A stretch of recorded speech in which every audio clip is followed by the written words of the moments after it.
Hello friends, smart ক্যারিকুলামস YouTube চ্যানেলে তোমাদের স্বাগত। তো দীর্ঘদিন ধরে তোমরা নেতাজি সুভাষ ওপেন ইউনিভার্সিটিতে 2021-22 সেশনে পোস্ট গ্র্যাজুয়েশনে ভর্তির জন্য অপেক্ষা করে রয়েছো। ফাইনালি ইউনিভার্সিটি এই পিজি কোর্সে ভর্তির জন্য অফিসিয়াল নোটিফিকেশন পাবলিশ করলো। তো এই ভিডিওর মাধ্যমে আমরা জেনে নেব এবছর পিজি কোর্সে ভর্তির জন্য কোন সাবজেক্টের জন্য কি কি এলিজিবিলিটি ক্রাইটেরিয়া রয়েছে, 2 বছরের টোটাল কোর্স ফি কত, ভর্তির জন্য কি কি ডকুমেন্টস লাগবে, ভর্তির লাস্ট ডেট কবে, অ্যাডমিশন ক্যান্সেল করলে ফিজ রিফান্ড কিভাবে পাবে, সম্পূর্ণ বিস্তারিত আলোচনা করব এই ভিডিওর মাধ্যমে। তো ভিডিওটি শুরু করার আগে তোমাদের কাছে আমার বিশেষ অনুরোধ, তোমরা যারা এখনো আমার চ্যানেলটিকে সাবস্ক্রাইব করোনি, তোমরা অবশ্যই চ্যানেলটিকে সাবস্ক্রাইব করো না পরবর্তী এই ধরনের গুরুত্বপূর্ণ আপডেটগুলি পাওয়ার জন্য। পিজির যে অফিসিয়াল নোটিফিকেশন সেটা কিন্তু আমি ওপেন করে রেখেছি। সেশনটা দেখো 2021-22, যেটা হচ্ছে শুরু হবে 2022-এর জানুয়ারি মাস থেকে। তো হলুদ কালারে কিছু লেখা রয়েছে ইনস্ট্রাকশন দেখো, বলছে অ্যাপ্লিক্যান্টসকে কোথাও কোনো যাওয়ার প্রয়োজনে, অর্থাৎ স্টুডেন্টদেরকে কোথাও সাপোর্ট সেন্টার বা রিজিনাল সেন্টার বা কোথাও হেড অফিস কোথাও কিন্তু কোনো যাওয়ার দরকার নেই। তো সব ভর্তির প্রক্রিয়া, সম্পূর্ণ ভর্তির প্রক্রিয়া কিন্তু অনলাইনে হবে।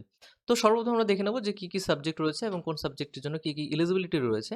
তো ইউনিভার্সিটি থেকে দেখো ম্যাথামেটিক্স, জিওগ্রাফি এবং জুলজি এই 3টে সাবজেক্টে এমএসসি করা যেতে পারে। সেক্ষেত্রে দেখো এখানে শর্টকাটগুলি দিয়ে রেখেছে। এবার দেখো এখানে 2টা সিস্টেমে এডুকেশন রয়েছে, যে কে কোন সিস্টেমে এলিজিবিলিটি, 2টা সিস্টেমে যারা 2টা সিস্টেম ছিল, মানে যেই সিস্টেমে যে পড়াশোনা করেছে সেক্ষেত্রে এলিজিবিলিটি কিন্তু দেওয়া রয়েছে। তো এবার সিবিসিএস হচ্ছে চয়েস বেস ক্রেডিট সিস্টেম, আর নন সিবিএস বুঝতে হচ্ছে। তো এবার আমি সোজা কথায় যদি বলে রাখি তাহলে সিবিসিএস হচ্ছে সেমিস্টার বেসিস, আর নন সিবিসিএস হচ্ছে ইয়ারলি বেসিস। মোটামুটি এটা ধারণা জাস্ট। এটা হচ্ছে সিবিসিএস সিস্টেম হচ্ছে 2015 পর থেকে এসেছে। তো এখানে দেখো, এখানে নন সিবিসিএস এর ক্ষেত্রেও ম্যাথামেটিক্সে অনার্স গ্র্যাজুয়েট যদি হয় তাহলে কিন্তু ম্যাথামেটিক্সের জন্য এমএসসি করার জন্য এলিজিবল, অথবা সিবিসিএস সিস্টেমেও যদি ম্যাথামেটিক্স নিয়ে অনার্সে গ্র্যাজুয়েট হয়ে থাকে তাহলেও কিন্তু সেক্ষেত্রে সে কিন্তু এলিজিবল, অথবা এমএসসি ইন জিওগ্রাফি থেকেও যদি জিওগ্রাফিতেও যদি সে গ্র্যাজুয়েট হয়ে থাকে, সিবিএস বা নন সিবিএস যে কোটাতেই হোক না কেন, যদি অনার্স গ্র্যাজুয়েট হয় সেক্ষেত্রে কিন্তু এলিজিবল। নাম্বারের কোনো ক্রাইটেরিয়া নেই, জাস্ট অনার্স গ্র্যাজুয়েট হতে হবে, তার অনার্স থাকতে হবে, সেক্ষেত্রে কিন্তু এলিজিবল। সেম ক্রাইটেরিয়া হচ্ছে জুলজির ক্ষেত্রেও, জুলজি নিয়ে তাকে অনার্স গ্র্যাজুয়েট হতে হবে নন সিবিসিএস বা সিবিএস যে কোনো একটা সিস্টেমে। এখানে দেখো একটা জিনিস লেখা রয়েছে, যে এখানে বলেছে যে এই ম্যাথামেটিক্স, জিওগ্রাফি এবং জুলজি এই 3টা সাবজেক্টের সিট সংখ্যা যেহেতু সীমিত, সেক্ষেত্রে তোমাদের সর্বপ্রথমে এটাকে ফর্ম ফিল আপ হবে, এবং ফর্ম ফিল আপের পরে হচ্ছে মেরিট লিস্ট দেবে। এই মেরিট লিস্টের ভিত্তিতে কিন্তু এদের ম্যাথামেটিক্স, জিওগ্রাফি এবং জুলজিতে ভর্তি হওয়া যাবে। এই 3টা সাবজেক্টে কিন্তু সরাসরি ভর্তি হওয়া যাবে না। বাকি আর্টসের যে সমস্ত সাবজেক্ট রয়েছে, আর্টস বা কমার্স, সেগুলোতে কিন্তু সরাসরি ভর্তি হওয়া যাবে। তো নেক্সট আমরা চলে আসি প্রোগ্রাম অফার্ড ফর এই যে হিউম্যানিটিজ, অর্থাৎ যেগুলা আর্টসের সাবজেক্ট রয়েছে, আর্টসের কী কী সাবজেক্ট রয়েছে আরও নিচে রয়েছে। তো এখানে হিউম্যানিটিজের মধ্যে পড়ে বেঙ্গলি, ইংলিশ ল্যাঙ্গুয়েজ টিচিং এবং জার্নালিজম অ্যান্ড মাস কমিউনিকেশন। দেখো বেঙ্গলির জন্য কি কি থাকতে হবে, বেঙ্গলির জন্য সিবিএসসি বা নন সিবিসিএস এর ক্ষেত্রে দেখো, নন সিবিসিএস এর ক্ষেত্রে গ্র্যাজুয়েট হতে হবে, এবং সেই বাংলা সাবজেক্টটি অন্ততপক্ষে তাকে 300 মার্কসের পড়াশোনা করে থাকতে হবে, অর্থাৎ 300 মার্কসের পরীক্ষা দিয়ে থাকতে হবে। যদি এবার অনেকে বলছে যে আমি অনার্স না, পাস, এখানে পাস হোক বা অনার্স, সেক্ষেত্রে সেটা কোনো ফ্যাক্টর না। অনার্সও হতে পারে, পাসও হতে পারে। সেক্ষেত্রে তার 3 বছরের যে গ্র্যাজুয়েশন, সেই গ্র্যাজুয়েশনে কিন্তু টোটাল 300 মার্কস কিন্তু সেই বেঙ্গলিতে থাকতে হবে, অর্থাৎ বেঙ্গলির উপরে 300 মার্কসের তাকে পরীক্ষা দিয়ে থাকতে হবে। তাহলেই কিন্তু সে এলিজিবল। আর নেক্সট হচ্ছে পরীক্ষা দিয়ে পাস করে থাকতে হবে, সেক্ষেত্রে কিন্তু সে এলিজিবল। সিবিসিএস এখানেও বলছে যে বেঙ্গলি হচ্ছে, এখানে দেখো কোর্স, মানে এই কোর্সের গ্র্যাজুয়েট কোর্সের ক্ষেত্রে বেঙ্গলি একটা মেজর সাবজেক্ট হিসেবে থাকতে হবে, অর্থাৎ সেক্ষেত্রেও কিন্তু একটা 300 মার্কসের বা এরকম একটা মোটামুটি মার্কসের, অর্থাৎ মেজর হিসেবে একটা এই বেঙ্গলি কিন্তু থাকতে হবে, ব্যাস এটুকুই। তো পাস বা অনার্স যে কেউ আর্টসের সাবজেক্টগুলোতে ভর্তি হতে পারবে, কিন্তু সায়েন্সের সাবজেক্টগুলোতে কিন্তু পাসের স্টুডেন্টরা কিন্তু এই সমস্ত সাবজেক্টে কিন্তু ভর্তি হতে পারবে না। নেক্সট চলে আসি আমি ইংলিশে দেখো, ইংলিশের ক্ষেত্রেও ঠিক একইভাবে, যদি নন সিবিসিএস হয় তাহলে সেক্ষেত্রে ইংলিশে তাকে গ্র্যাজুয়েশনে ইংলিশে অন্ততপক্ষে 300 মার্কসের পরীক্ষায় পাশ করে থাকতে হবে, এবং যদি সিবিসিএস হয় তাহলে মেজর কোর্স হিসেবে, মানে কোর কোর্স হিসেবে যদি গ্র্যাজুয়েট হতে হবে, সঙ্গে ইংলিশ তার সাবজেক্ট একটা বিষয় থাকতে হবে। নেক্সট ইংলিশ ল্যাঙ্গুয়েজ টিচিং নিয়ে যদি ভর্তি হতে চাও, সেক্ষেত্রেও কিন্তু ইংলিশ বা এই যে ল্যাঙ্গুইস্টিক as core course or elective, এই ইলেকটিভ বা হচ্ছে এই যে ল্যাঙ্গুইস্টিক বা ইংলিশ, এই ৩ টে সাবজেক্টে যেকোনো একটাতে কিন্তু ৩০০ মার্কসের বেশি কিন্তু তোমাদেরকে গ্র্যাজুয়েশনে পরীক্ষা দিয়ে থাকতে হবে। সেক্ষেত্রে কিন্তু পরীক্ষা দিয়ে পাস করে থাকতে হবে। সেক্ষেত্রে কিন্তু এই ইংলিশ ল্যাঙ্গুয়েজ টিচিংয়ের জন্য এলিজিবল। সিবিসিএস এর ক্ষেত্রে এই শুধুমাত্র ইংলিশে পাস এমন স্টুডেন্ট কিন্তু এলিজিবল। মানে ইংলিশ নিয়ে গ্র্যাজুয়েট পাস এমন স্টুডেন্ট কিন্তু এলিজিবল। নেক্সট হচ্ছে দেখো জার্নালিজম অ্যান্ড মাস কমিউনিকেশনের ক্ষেত্রে নন সিবিসিএস এবং সিবিসিএস, অর্থাৎ এখানে যে কোনো গ্র্যাজুয়েট কিন্তু যে কোনো সাবজেক্টে আর্টস, কমার্স, সায়েন্স যে কোনো স্টুডেন্ট কিন্তু এখানে কিন্তু ভর্তি হতে পারে জার্নালিজম অ্যান্ড মাস কমিউনিকেশনের ক্ষেত্রে। নেক্সট দেখো এখানে সোশ্যাল সায়েন্সের যে সমস্ত সাবজেক্ট রয়েছে এগুলো আর্টসের মধ্যেই পড়ে, হিস্টোরি, পলিটিক্যাল সায়েন্স এবং পাবলিক অ্যাডমিনিস্ট্রেশন। তো এখানে নন সিবিসিএস এর ক্ষেত্রে ৩০০ মার্কসের হিস্টোরিতে ৩০০ মার্কসের পরীক্ষা দিয়ে পাস করে থাকতে হবে। আর সিবিসিএসসি থেকে হিস্টোরি নিয়ে তাকে হচ্ছে গ্র্যাজুয়েট হতে হবে। এমএ ইন পলিটিক্যাল সায়েন্সের ক্ষেত্রে পলিটিক্যাল সায়েন্সের উপরে তাকে ৩০০ মার্কসের গ্র্যাজুয়েশন পাস করে থাকতে হবে, অথবা সিবিসিএস সিস্টেমের ক্ষেত্রে পলিটিক্যাল সায়েন্স নিয়ে তাকে গ্র্যাজুয়েট হতে হবে। পাবলিক অ্যাডমিনিস্ট্রেশন এক্ষেত্রেও কিন্তু কোনো সমস্ত স্টুডেন্ট, অর্থাৎ আর্টস, কমার্স, ফিজিক্স যে কোনো স্টুডেন্ট কিন্তু এক্ষেত্রে ভর্তি হতে পারে। এখানে কোনো কিন্তু বাধা ধরার নিয়ম নেই।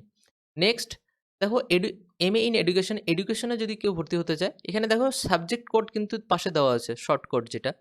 এডুকেশন নিয়ে যদি কেউ ভর্তি হতে চায় সেক্ষেত্রে তাকে এডুকেশন নিয়ে তাকে যদি নন সিবিসিএস সিস্টেম হয় তাহলে এডুকেশনের উপরে তাকে ৩০০ মার্কসের কিন্তু পরীক্ষায় পাস করে থাকতে হবে, মানে গ্র্যাজুয়েশন করে থাকতে হবে, সেক্ষেত্রে এলিজিবল। অথবা যে কোনো গ্র্যাজুয়েট হতে পারে, সঙ্গে বিএড লাগবে, যদি বিএড করে থাকে সেক্ষেত্রেও কিন্তু সে এলিজিবল। এবার সিবিসিএস সিস্টেমের ক্ষেত্রে এডুকেশন নিয়ে কিন্তু তাকে গ্র্যাজুয়েশন করে থাকতে হবে, সেক্ষেত্রে সে এলিজিবল। Next MCom. এবার এমকম যদি কেউ করতে চায়, এমকম করতে চাইলে তাকে হচ্ছে এখানে দেখো এমকম এই ডিগ্রিটা কমার্স, অর্থাৎ তারপর হচ্ছে বিবিএ অথবা বিবিএম, এই সমস্ত এই ৩টা ডিগ্রি যদি কেউ করে থাকে, মানে পাস করে থাকে, তাহলে কিন্তু সে এমকম এখান থেকে করতে পারে। অথবা সিবিসিএস সিস্টেমের ক্ষেত্রে কমার্স বা বিজনেস অ্যাডমিনিস্ট্রেশন বা বিজনেস স্টাডিজ এই ৩টে সাবজেক্টের উপরে যদি কেউ গ্র্যাজুয়েট হয়ে থাকে সেক্ষেত্রেও কিন্তু সে এলিজিবল। এবার master of social work PGSW eligibility for non CBS, দেখো এখানে graduate with social work, sociology, political science, history, public administration, economics, anthropology, psychology, philosophy, human development, science, commerce যে কোনো স্টুডেন্ট কিন্তু এই সমস্ত স্টুডেন্টগুলো কিন্তু এখানে ৩০০ মার্কসের বেশি যদি পড়াশোনা করে থাকে এই সমস্ত বিষয়গুলোর উপরে, তাহলে কিন্তু সে মাস্টার অফ সোশ্যাল ওয়ার্কের উপরে এমএ করতে পারে। অথবা আর কি এলএলবি, বিই, বিটেক বা বিভোকেব এই সমস্ত ডিগ্রিগুলোও যদি তারা প্রোটেকশন বা চাইল্ড ডেভেলপমেন্ট নিয়ে করে থাকে সেক্ষেত্রেও কিন্তু তারা এলিজিবল। আর সিবিসিএস সিস্টেমের ক্ষেত্রে দেখো social work, sociology, political science, history, public administration, economics, anthropology, psychology, philosophy বা হিউম্যান ডেভেলপমেন্ট বা সায়েন্স, কমার্স এই সমস্ত স্টুডেন্টরাও কিন্তু যদি সিবিসিএস সিস্টেম থেকে গ্র্যাজুয়েশন করে থাকে সেক্ষেত্রেও কিন্তু তারা এলিজিবল। নেক্সট আমরা চলে আসবো ইকোনমিক্সের ক্ষেত্রে কারা করতে পারবে? যদি বিএ বা বিএসসি ইন ইকোনমিক্স বা বিকম করে থাকে, বা গ্র্যাজুয়েট ইন ম্যাথামেটিক্সের উপরে করে থাকে, মানে ম্যাথামেটিক্সের স্টুডেন্টরাও কিন্তু এমএ ইন ইকোনমিক্স করতে পারে। অথবা বিএ বিএসসিতে যদি কেউ পড়ে, সঙ্গে যদি ইকোনমিক্সে পাস মানে গ্র্যাজুয়েশন হয়ে থাকে, অথবা কমার্সের বিকম করে থাকে, সেক্ষেত্রে কিন্তু eligible. Okay, next master of library and information science, এক্ষেত্রে কারা কারা করতে পারবে? নন সিবিসিএস সিস্টেমের ক্ষেত্রে bachelor of library and information সায়েন্সের ক্ষেত্রে যদি এই ডিগ্রিটা কারো থাকে সেক্ষেত্রে কিন্তু সে এলিজিবল। অথবা যদি গ্র্যাজুয়েট হয়ে থাকে, সঙ্গে যদি এই যে লাইব্রেরি সায়েন্স বা লাইব্রেরি অ্যান্ড ইনফরমেশন সায়েন্স অথবা ইনফরমেশন সায়েন্স এই ৩টা সাবজেক্টের উপরে যদি ৩টা সাবজেক্ট যে কোনো একটা যদি ৩০০ মার্কসের বেশি যদি পড়াশোনা করে থাকে সেক্ষেত্রে কিন্তু এলিজিবল।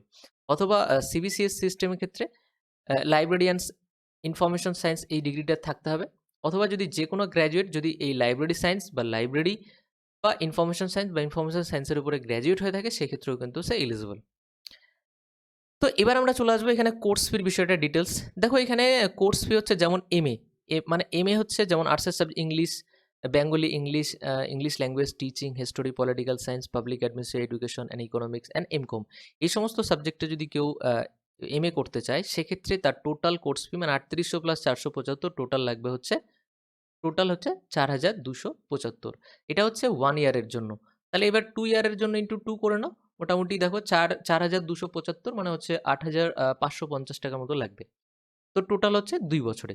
তো সেম এই ক্ষেত্রেও কেউ যদি master of social work and MSc in mathematics করতে চায়, তাহলে টোটাল ফি তার হচ্ছে 5,675 ইনটু 2, 2 বছরে। এটা হচ্ছে 1 বছর। এটা হচ্ছে প্রথমে দিতে হবে। প্রথমে দিতে হবে এটা। প্রথম বছর এটা দিতে হবে আর দ্বিতীয় বছর আরও এত টাকা দ্বিতীয়বার দিতে হবে। Next master of library and information সায়েন্সের ক্ষেত্রে টোটাল 10,475 টাকা লাগবে এবং জার্নাল এবং মাস কমিউনিকেশনের ক্ষেত্রে টোটাল 13,475 টাকা। এটা এই দুটো এই হচ্ছে 1 ইয়ার। এবার এটা 2 করে নাও ইনটু 2, তাহলে 2 বছরের জন্য টোটাল ফিস এত লাগবে।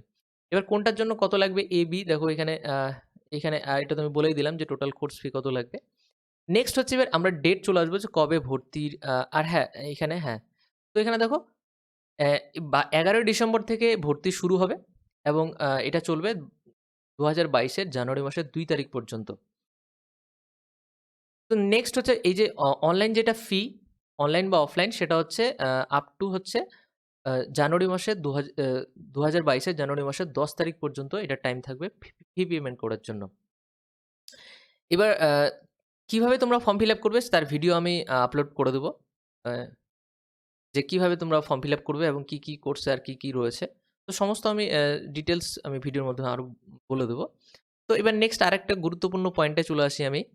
যে এই যে দেখো refund of admission fees will be done as per university rules and regulation accordance with UGC refund policy. দেখো এবার ইউজিসির যে পলিসি রয়েছে তার ভিত্তিতে কিন্তু এই টাকাটাকে যদি কেউ ক্যান্সেল করাতে চায়, যদি কেউ অ্যাডমিশন নিয়ে ক্যান্সেল করাতে চায়, সেক্ষেত্রে কিন্তু টাকাটা সে রিফান্ড পাবে।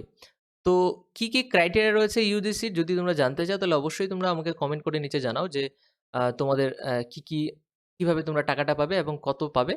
তা বিস্তারিত আলোচনা করে একটা অন্য ভিডিওর মাধ্যমে করে দেবো। এইখানে বললে ভিডিওটি অনেক বড় হয়ে যাবে। তো আশা করি তোমাদের ভিডিওটি হেল্পফুল হবে। তো ভিডিওটি লাইক করবে এবং বন্ধুদের সঙ্গে অবশ্যই শেয়ার করে দেবে যেন সবাই জানতে পারে। থ্যাংক ইউ ভিডিওটি দেখার জন্য।